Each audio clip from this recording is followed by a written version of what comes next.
శ్రీ రమణాశ్రమ లేఖలు 260 సత్కార్యమునకు సహాయం.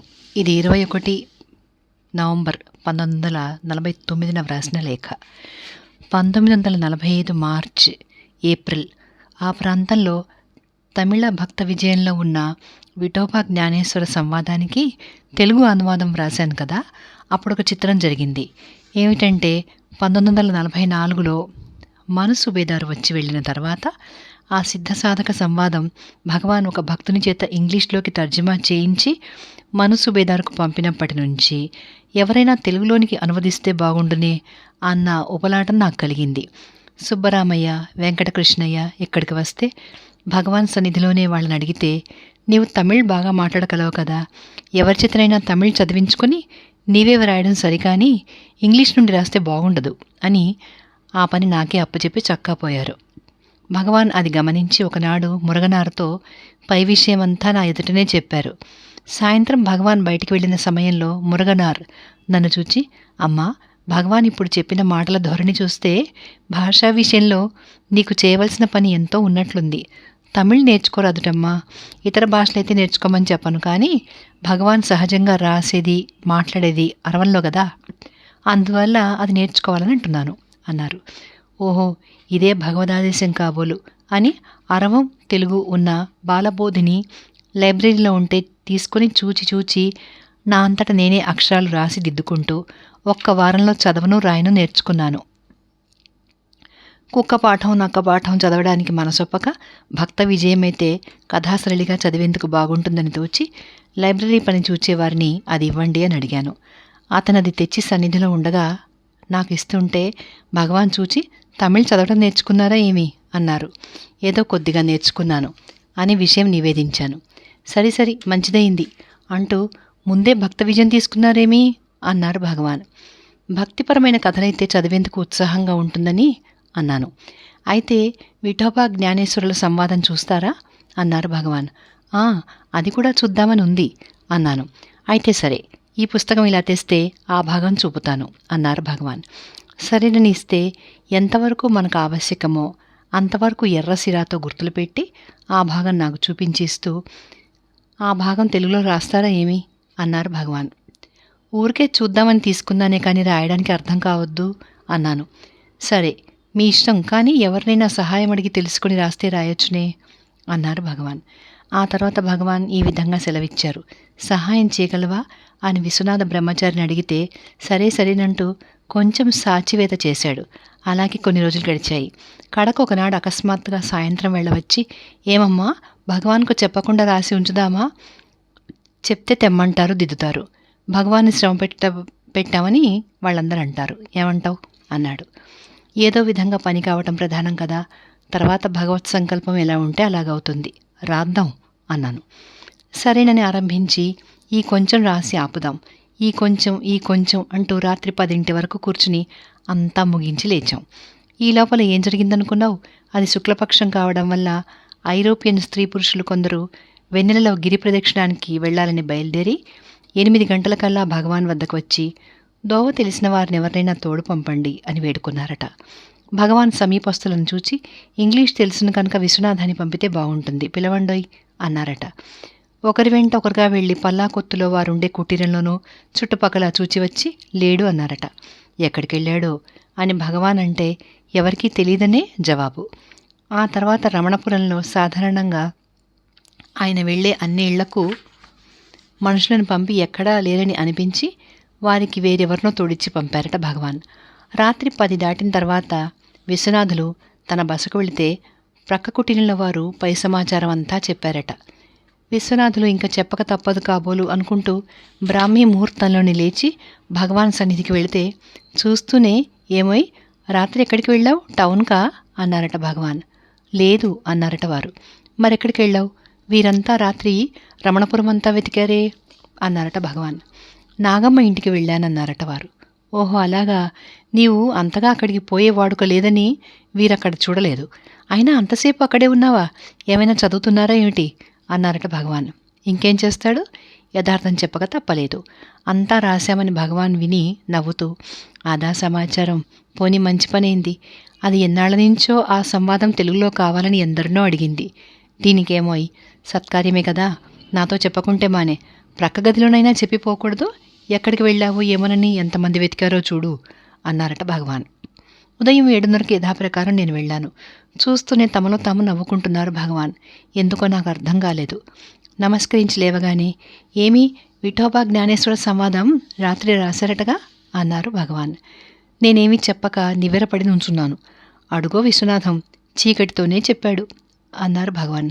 అలాగా అని వారి వైపు చూస్తే నవ్వి ఊరుకున్నారు వారు. అంతా రాయడమైందా? ఏది అన్నారు భగవాన్. అయింది గాని చిత్తుగా ఉంది, సాఫీ రాసి తెస్తాను అన్నాను. సరే, దానికే, అలాగే చేయండి అన్నారు భగవాన్. భగవాన్ బయటికి వెళ్ళిన సమయంలో విశ్వనాథ బ్రహ్మచారి రాత్రి జరిగిన సమాచారం అంతా చెప్పి, గుట్టుగా రాద్దామంటే బట్టబయలైందమ్మా, భగవానుని ఏమార్చడానికి ఎవరి వశం, శ్రీవారే తెమ్మంటున్నారు కనుక భయపడవలసిన పని లేదు, సాఫీ రాసి తెమ్మని తగిన సహాయం చేశారు. సాఫీ రాసి తెచ్చేంతవరకు అయిందా అంటూ అడుగుతూ తెచ్చి ఇచ్చిన తర్వాత తప్పులు దిద్దిచ్చారు భగవాన్.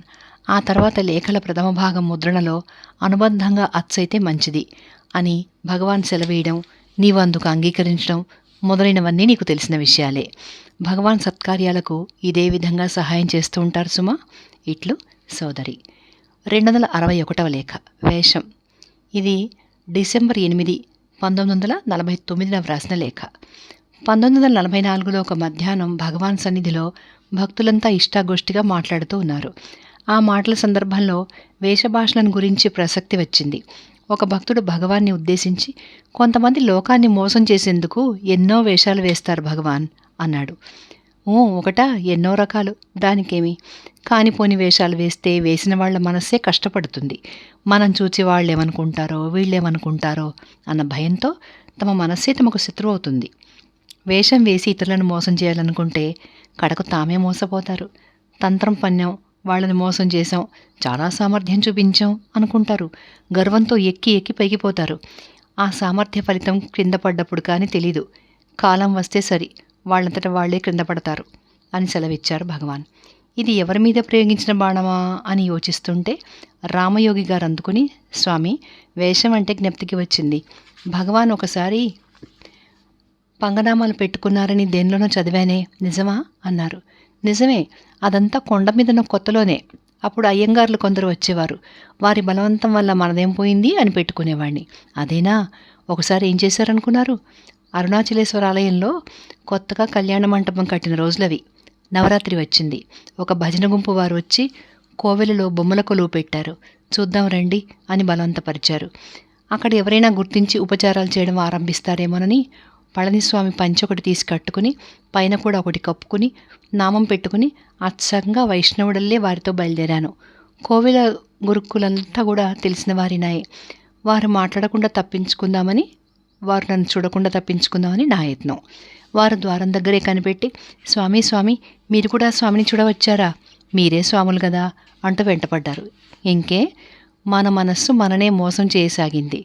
వారిని ఎట్లాగో తప్పించుకుని లోపలికి వెళ్ళానే గాని అంతా మననే చూస్తున్నట్లు అనిపించింది. మంటపం చూడలేదు, ఏమీ లేదు. ఎవరూ పట్టుకోకుండా తప్పించుకోపోవాలని వెనక్కి తిరిగి వస్తే అర్చకులను ముఖ్యులు మళ్లీ ద్వారం దగ్గరే పట్టుకున్నారు. స్వామి స్వామి, ఈ వేషంతో వచ్చారే, ఆహా ఎంత బాగుంది స్వామి, ఉండండి అని ఆపి, అరే తేరా పూలమాల, తేరా చందనం, తీసుకురండిరా ప్రసాదం, మన బ్రాహ్మణ స్వామి కృష్ణరూపం ధరించి వచ్చారు, మన భాగ్యంరా అంటూ మర్యాదలు చేయడం ఆరంభించారు. ఎట్లాగో తప్పించుకుని వెళ్ళిపోయాను. వారిని ఎలాగైనా ఏమార్చి రావాలని ఎన్నిసార్లు ఏ విధంగా వెళ్ళినా ఏదో విధంగా కనిపెట్టి వారు మర్యాదలు చేసేవారు. చాలు ఈ ఉపద్రవం అని కోవెలకు వెళ్ళడమే మానివేశాను. ఏదైనా అంతే, యథార్థంగా ఉంటే ఎక్కడైనా నిర్భయంగా ఉండవచ్చు. వేషం వేస్తే ఎప్పుడెవరు పట్టుకుంటారో అని మన మనస్సు మనకే శత్రువై బాధిస్తూ ఉంటుంది అని సెలవిచ్చారు భగవాన్. 262వ లేఖ, వచ్చిన పనంతా అయిందా. ఇది డిసెంబర్ 12, 1949 వ్రాసిన లేఖ. 1943-44 ఆ ప్రాంతంలో కోయంబత్తూరు నుండి అలిమేలు అనే ఒక ఆంధ్ర యువతి వచ్చింది ఇక్కడికి. ఆమె భర్త గతించిన కొత్త రోజులు కావడం వల్ల ఆ దుఃఖ నివారణార్థం తల్లిని వెంట పెట్టుకుని వచ్చింది. సంతానం లేదు. ఆ తల్లి బిడ్డలిద్దరూ చాలా కాలంగా వస్తూ పోతూ ఉండేవారే. వచ్చినప్పుడల్లా 10-15 రోజులుండి నిత్యం ఏదో ఒక పిండి వంట చేసి మధ్యాహ్నం 2 తెచ్చి భగవాన్కు భక్తులకు ఇస్తూ ఉండేవారు. భగవాన్ ఇదంతా ఎందుకు అని ఎన్నోసార్లు చెప్పి చూశారు. వాళ్ళది వినక ఈ భక్ష్యం అమ్మకు ప్రియం, అది నాకు ప్రియం, అది అన్నయ్యకు వస్తే అన్నయ్య కోసం చేశాను అంటూ నిత్యం ఏదో తెచ్చేవాళ్ళు. ఈ పర్యాయం కూడా టౌన్లో ఇల్లు అద్దెకు తీసుకుని దాదాపు 1 నెల రోజులుండి యథాప్రకారం పిండి వంటలు తెస్తూనే ఉన్నారు. కష్టంలో ఉన్నారు కదా అనో ఏమో భగవాన్ ఈసారి ఏమీ అనలేదు.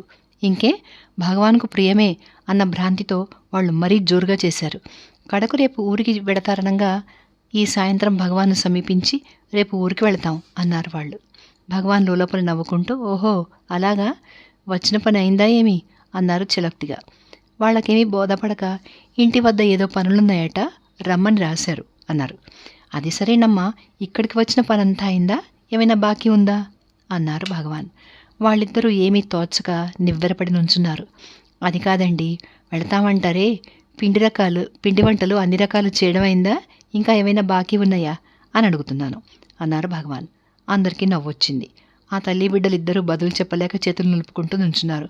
భగవాన్ నవ్వుతూ సరి పోయిరండి అని సెలవిచ్చారు. వారిద్దరూ నమస్కరించి వెళ్ళగానే సమీపంలో ఉన్న రామచంద్రయ్యర్ను చూసి వచ్చిన పని చూసుకోండర్రా అంటే వినరు. ఇదంతా ఎందుకని ఎన్నిసార్లు చెప్పాను, ఏమి లాభం, నిత్యం ఆ భక్ష్యం చేద్దామా ఈ భక్ష్యం చేద్దామా, స్వామికి ఏది ప్రియమో ఇదే ధ్యానం, ఎందుకా వచ్చింది, స్వామికి ఇదేనా ప్రియం, చాలామంది ఇదే విధం, ఎందుకు వస్తారో ఆ పని మర్చిపోతారు, ఏం చేసేది అని సెలవిచ్చారు భగవాన్. ఇట్లు సోదరి. 263వ లేఖ ముగ్గులు. ఇది డిసెంబర్ 14వ తేదీన 1949న వ్రాసిన లేఖ. 1944లో ఒక పండగ నాడు కొందరు స్త్రీలు బియ్యం రుబ్బి ఆ తడిపిండితో ఆశ్రమంలో అన్ని చోట్ల ముగ్గులు పెడుతూ ఉన్నారు. భగవాన్ గోశాల వైపు నుండి వస్తూ ప్రక్కనున్న వారితో చూడు, వాళ్ళు ఎందుకు వచ్చారో ఏం చేస్తున్నారో మనసంతా దానిపైన పెడతారు, ఏం చేస్తాం, కానీ తొక్కకుండా రండి, వాళ్ళంత శ్రమపడి పెడితే మనం ఎందుకు తొక్కడం అంటూ కాళ్ళు ఆ ముగ్గు మీద పడకుండా దాటి వచ్చి కూర్చున్నారు. ఆ వెంటనే ఆశ్రమంలో కైంకర్యం చేసే ఒక ముసలమ్మ హాలుకు ఎదురుగా ఉన్న గడపల కింద ఉన్న నేల మీద పొడి ముగ్గులతో రంగవల్లులు తీర్చడం శ్రీవారి కంటపడ్డది. పాటి అని పిలిచారు భగవాన్. వస్తున్నా అంటూ ఎంతో సంతోషంతో వచ్చింది అవ్వ. ఇదిగో పాటి, ఎంతో శ్రమపడి ముగ్గులు పెడుతున్నావు కానీ అది బియ్యం పిండేనా అన్నారు భగవాన్. లేదు, రాతి ముగ్గే అన్నది అవ్వ. అయ్యో, చీమలకైనా ఉపయోగం ఉండేదే, ఇదిగో వాళ్ళు పెడుతున్నారు, వృధా కాలయాపనమే తప్ప ప్రయోజనం ఉంది, చీమలు తినకుండా నూరి పెడుతున్నారు. ముగ్గులు పెట్టడం అంటే చీమలకు ఆహారం వేయడం అన్నమాట. ఆ ధర్మం విడిచిపెట్టి అచ్చంగా రాతి ముగ్గే పెడితే చీమలు ఆ పక్కకే రావు సరికదా, ఒకవేళ వచ్చినా ఘాటుకు చచ్చిపోతాయి కూడాను. ఎందుకది, కొంచెమైనా బియ్యపిండి చేర్చుకోండి అని సెలవిచ్చారు భగవాన్. ఆంధ్రులు ఒకరు అందుకుని ధనుర్మాసంలో ముగ్గులు అధికంగా పెట్టడం చీమలకు ఆహారం వేయడానికేనా అన్నారు. కాక మరేమిటి, కొత్త ధాన్యం వచ్చిందన్న సంతోషంతో రంగవల్లులు తీర్చి చీమలకు ఆహారం వేస్తారన్నమాట. పెద్దలు నిర్ణయించిన ఆచారాలన్నీ జీవకారుణ్యంతో కూడినవే, ఇప్పుడు అవి పాటించేదెవరు, అలంకారానికి ఏవో చేస్తారంతే అన్నారు భగవాన్. ఇట్లు సోదరి. ఇంతటితో ఈ వీడియో ముగించేద్దామండి. ధన్యవాదాలు.